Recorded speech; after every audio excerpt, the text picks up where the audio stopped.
Camera's on here. Fluffy is just running around doing his own thing. I swear to you, I'm actually a professional motivational speaker and social media influencer. Who's a good boy? Come on. Out. Good. Heel. Sit. And right next to me is my service dog of the year, the Fluffy Poodle. He's literally the service dog of the year in the U.S. Veterans Magazine. He's had this amazing honor and got this title earlier this year in January. Now, how did we get that title? Well, it all started many years ago. You see, when I say it all started many years ago, I didn't get a service dog overnight. I didn't get to be able to stand up here like I did overnight either. You see, just like each and every one of you, I've been faced with a lot of challenges in my life. A lot. When I grew up, I was faced with a lot of different types of abuse. The main types of abuse, the physical, the verbal, and the other ones. Yep, so you guys understand. I've been through all of that, all under the age of 14 years old.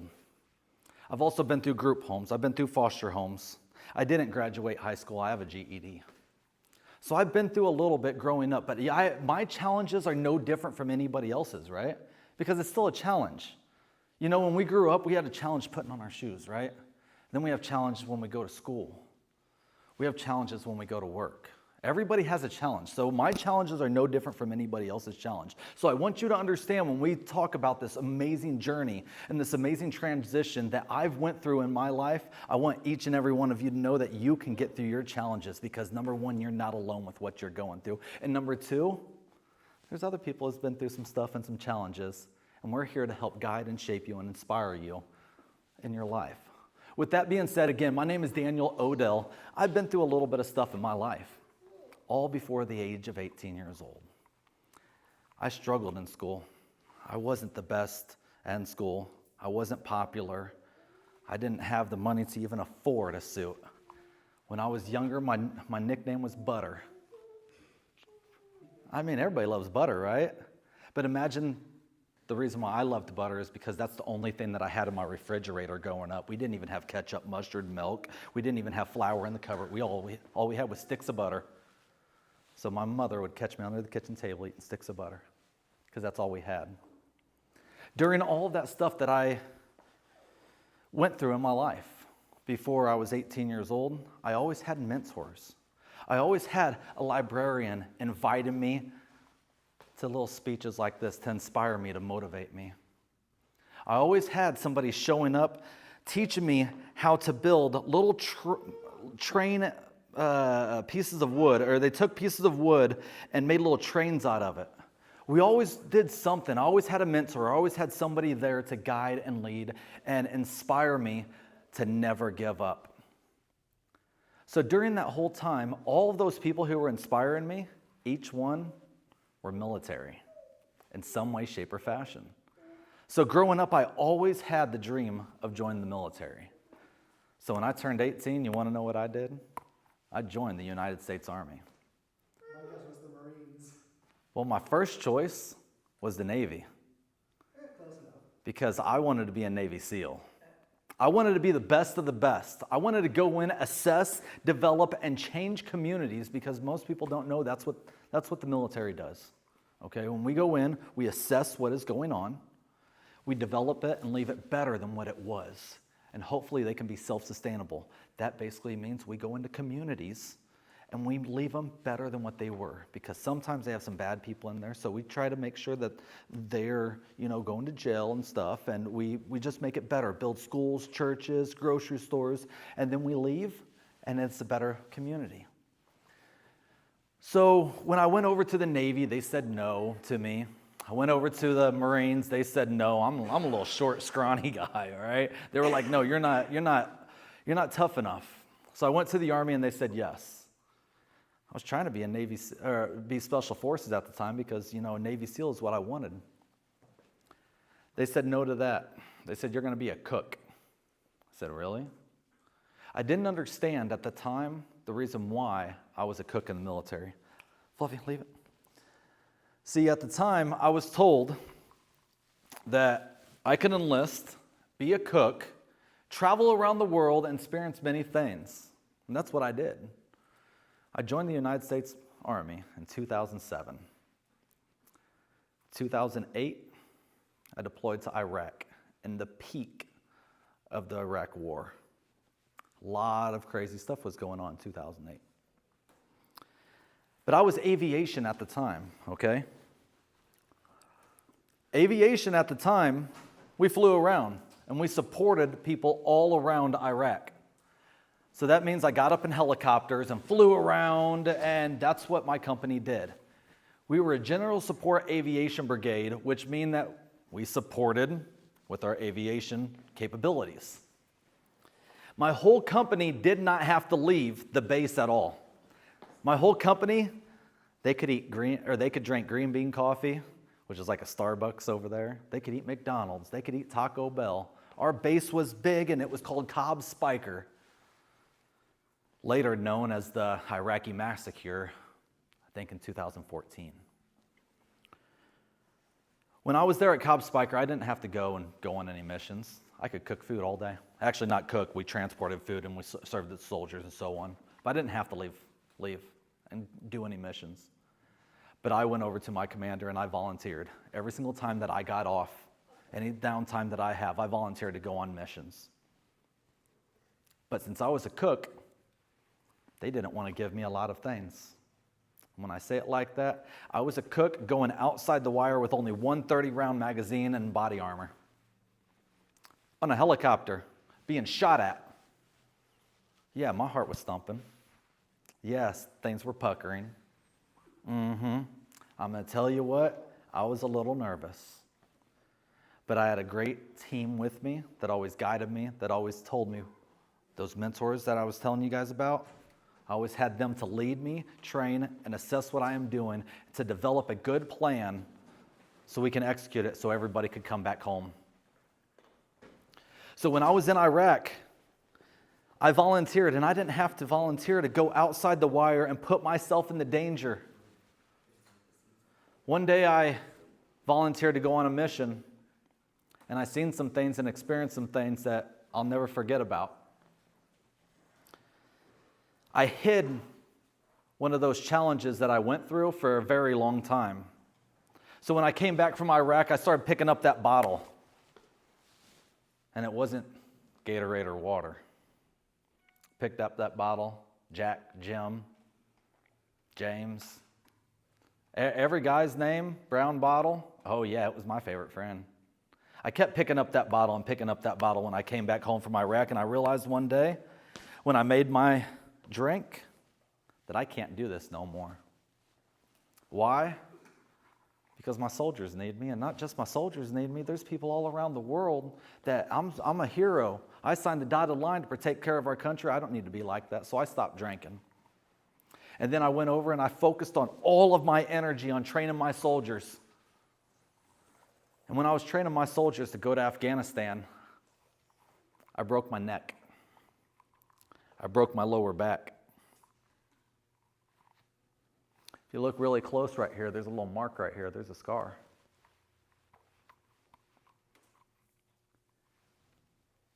I had a training accident. And during that training accident, things happened. I went over to the medic. The medic injected me with a whole bunch of stuff. A couple days later, I could feel my pain coming back. I picked up a kettlebell like this and I immediately collapsed. And that's when I realized what was actually broken. That's how much my adrenaline was going to train my soldiers to go to Afghanistan. We were only months out to go. And you must have been crazy if I weren't going to go with them.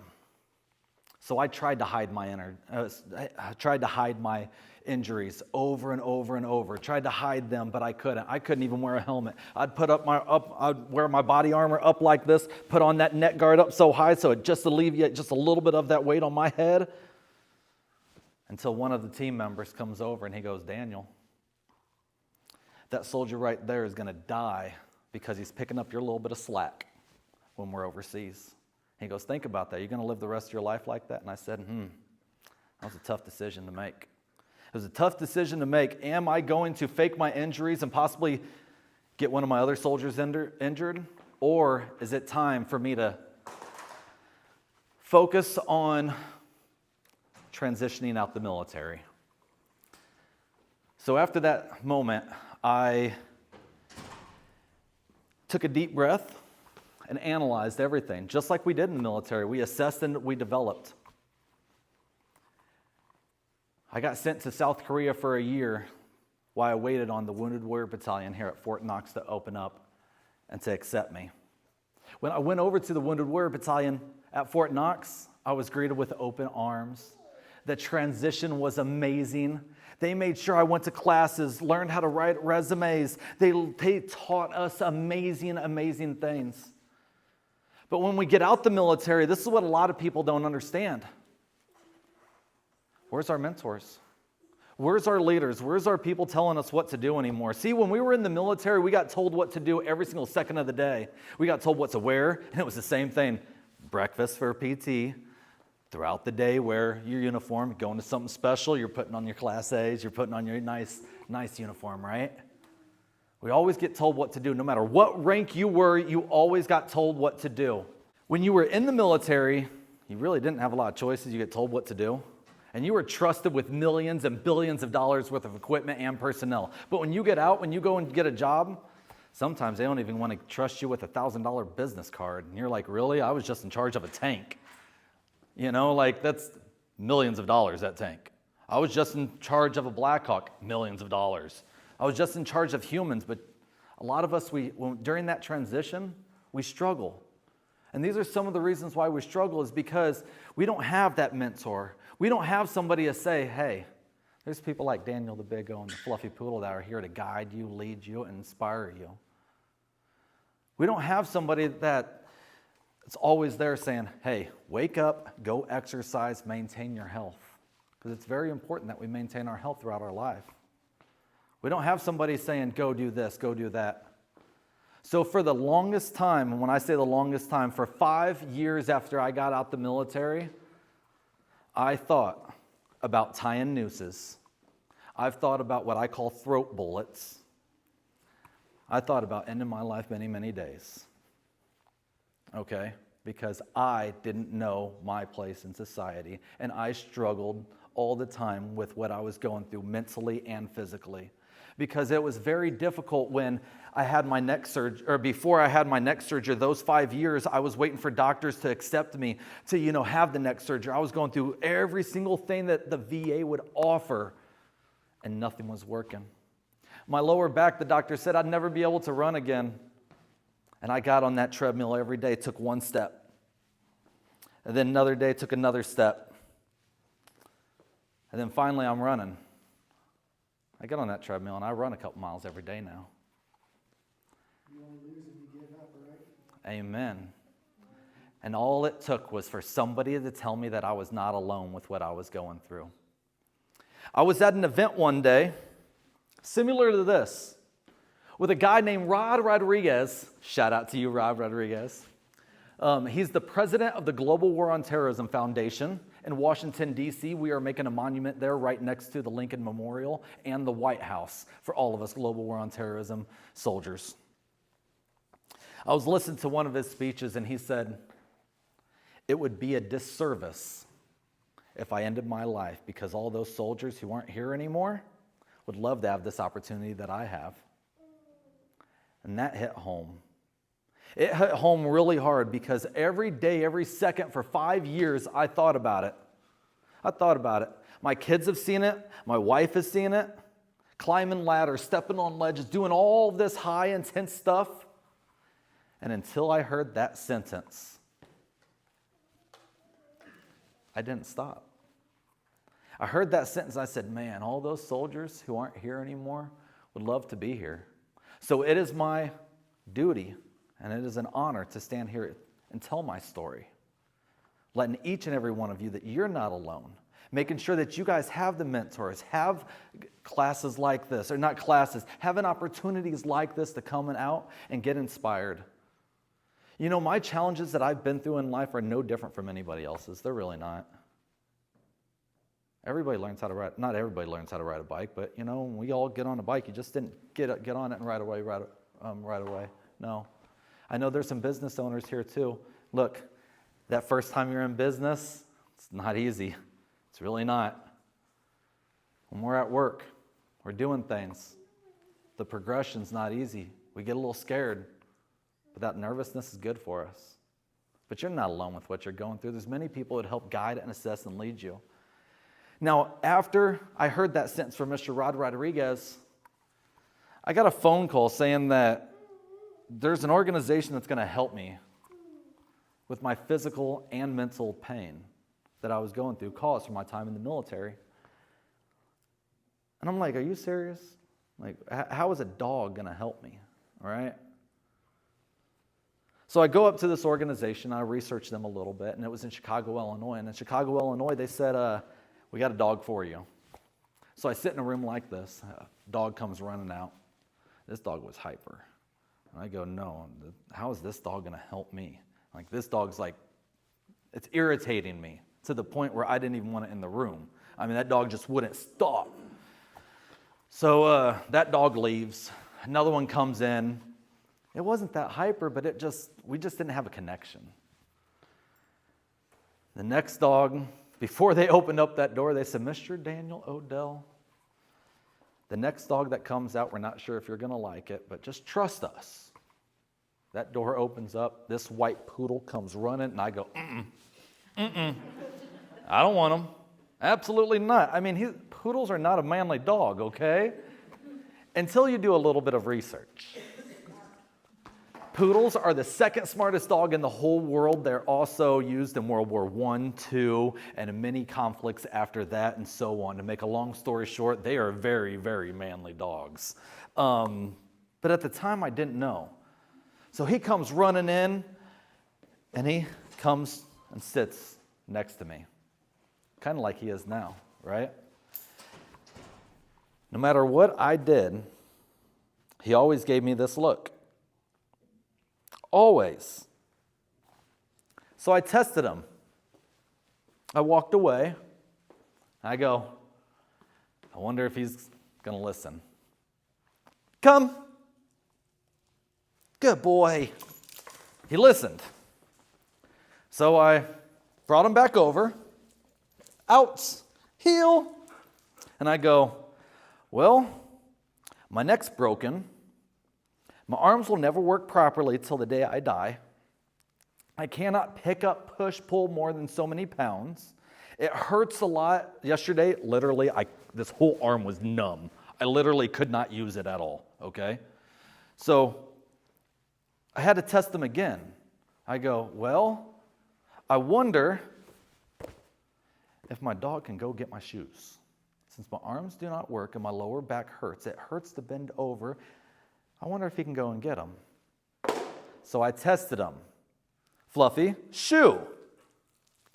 And I'm telling you what, this dog is amazing. He got my shoe, no bite marks, no slobber marks, no anything. I'm telling you what, easy peasy, lemon squeezy, and he always gets that reward. Now, it gets better, okay? Heel. Sit. I said, I wonder what else he can do, right? Can he do all my chores? I know. You'll get it. Calm down. You're making me look bad, okay? So I wonder if he can do my chores. So yes, this dog knows how to do my laundry. He knows how to pick up dishes. Anything that I ask him to. Literally anything that I ask him to. Right now, I'm a student at the University of Louisville. I'll never stop learning. I love to learn, Fluffy Heel. So sometimes when I'm writing, sometimes when I put things on my head or anything, I just drop things. Fluffy, pick up. No matter what it is, this dog will literally pick up. Heel. But then outside of his task that he can do to help me with my physical disabilities, I also have PTSD, okay? And PTSD comes in many shapes and forms. My PTSD may be different from somebody else in this room. When I get a little bit upset, I start to shake a little bit, okay? I just, I can't shake. I can't be upset no more, can I? You seen how quick that was? This is a real service dog work. that cannot be faked. There's two things that happen here. Number one, a visual cue. You see me shake. Number two, if I'm actually in a real episode, because right now I'm faking it. If I'm in a real episode, just like if I had diabetes and so on, he's actually scent trained. So he'll pick up on my PTSD before I actually start having an episode. And that's amazing. So there's some times where I'm just like, ooh, see, I can't even get mad. I can't scream. I can't anything. Good boy. I literally, okay, can't do anything. Out. Fluffy, out. We're going to test them, okay? All the time we always hear about this. Do not pet service dogs. Do not distract service dogs, any of this stuff, right? If there's one caveat I've heard of the service. Fluffy, make friends. You can go ahead and pet him. Go ahead and pet him. Who's more important for a real service dog work? Who's more important, right? Good boy. So for real service dogs, good boy, Fluffy, good boy. Good boy. Out. Real service dogs can't be faked, okay? Now, some are not this well trained, and that's okay. They'll get there one day. But always, always ask to pet a service dog before you pet it. Just like I told him to make friends, he will never go forward unless I tell him to. With that being said, that was one of those things, one of the tasks I wanted him to focus on is helping me with my PTSD, right? So I'm not allowed to yell. I can't raise my voice. I'm not allowed to pace back and forth. I'm not allowed to get upset anymore because he definitely helps me. And you see how quick this is, all right? That's why I'm always happy. That's why I'm always smiling now. Because of those 5 years where I thought about those ledges, those throat bullets, and everything else, I don't have to anymore because he's like, hey, calm down. It's okay. You're normal. What you're feeling is okay. But you don't have to be alone. And he lets me know you're not alone. There's times where he'll go and he'll pick up my phone and bring it over saying, call somebody. There's times where I'll go into an episode and he'll go get my keys. Like, let's go on a drive. There's no more living in isolation with a service dog. See, service dogs help disabled veterans like myself get back out into the community. A lot of veterans live in isolation and they don't get back into the community as much as we used to. And the reason why is we don't have a battle buddy anymore. We don't have somebody watching our back. Fluffy's 6. So the good thing is I literally, no matter where I go, this is my favorite position I always have him in. It's called 6. When you look at a clock, it's the number 6. He's always watching my back. So when I'm at the grocery store, when I'm at big giant events, he's always watching my back. I put him in the 6th position. And then let's say that there's somebody talking to me. Come up here, buddy. Stand up. You, come on. Stand right here. Fluffy, heel. Good. So if we're talking and everything, you know how some people, when you step back, they still step forward, and you're like, give me some space? The good thing is I can put him right here as a barrier. Oh, to kind of like keep Yeah. you away. So now, if you go forward, my dog's stopping you. Pretty cool, right?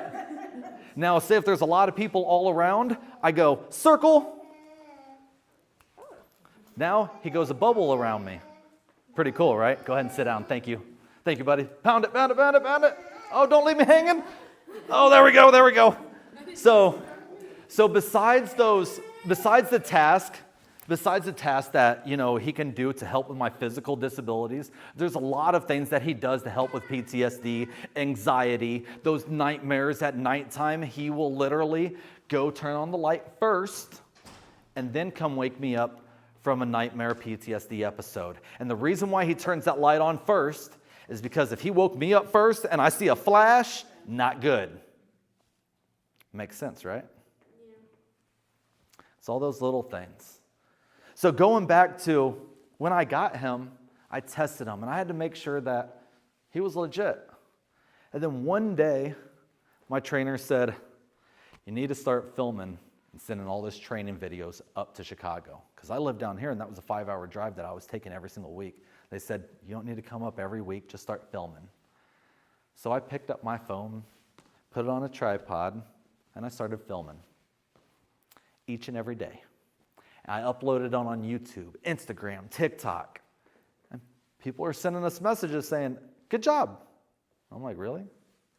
Like, I'm just an average Joe, just like everybody else, right? I really am. I'm very humble. I've been through a lot. And people are following me on all the social media. I thought it was pretty cool. So I started filming more.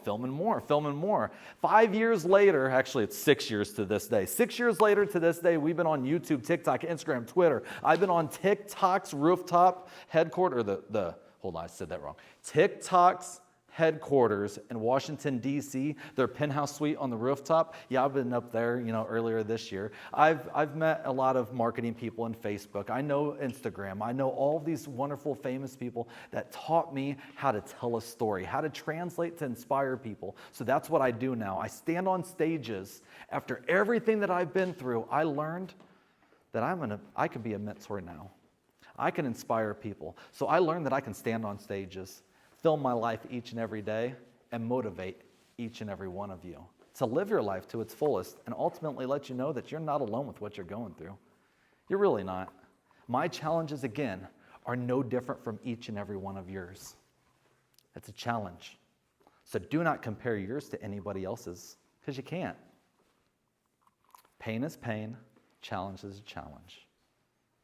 You are not alone with what you are going through. You truly aren't. With that being said, to this day right now, I've testified in front of Congress. Since I've gotten him and continue to tell my story, I've testified in front of Congress in Washington, D.C. I have been at the Hardin County Chamber of Commerce leadership class. I'm a student at University of Louisville. When I say all you have to do is set a goal, have a dream, set that goal. Make those short. You got a lot of short-term goals to get to that end one, right? You really do. My end goal is to be a president of a major organization or company that makes worldwide change. When I say worldwide change, as we speak right now, I'm in the process of writing a policy for America to improve our post-9/11 GI Bill benefits. And next month, I'll be in Washington, D.C. to present it to all of them. With that being said, it's my dream to make worldwide change, to let everybody know that you are not alone with what you are going through. Because I understand what it feels like to be depressed, what it feels like to end it, what it feels like to go through a lot of different challenges.